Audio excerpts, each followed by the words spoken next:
તારીખ 17/4/2026 શુક્રવાર સ્વર્ગવાસ જેસાભાઈ ગામજીભાઈ હાથિયાણી ગામ આધોઈ હસ્તે કાજલબેન મેહુલભાઈ હાથિયાણી જેસાભાઈ ગામજીભાઈ હાથિયાણીની માસિક પુણ્યતિથિ નિમિત્તે આધોઈ પાંજરાપોળના અબોલા જીવોને 2 ટ્રેક્ટર લીલા ઘાસચારાનું નિરણ આપેલ છે તે બદલ તેમને ખૂબ ખૂબ અનુમોદના, ખૂબ ખૂબ ધન્યવાદ.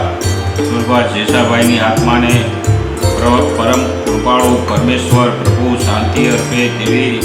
અમારી આધોઈ પાંજરાપોળ અને ટ્રસ્ટીગણ વતીથી પ્રાર્થના સાથે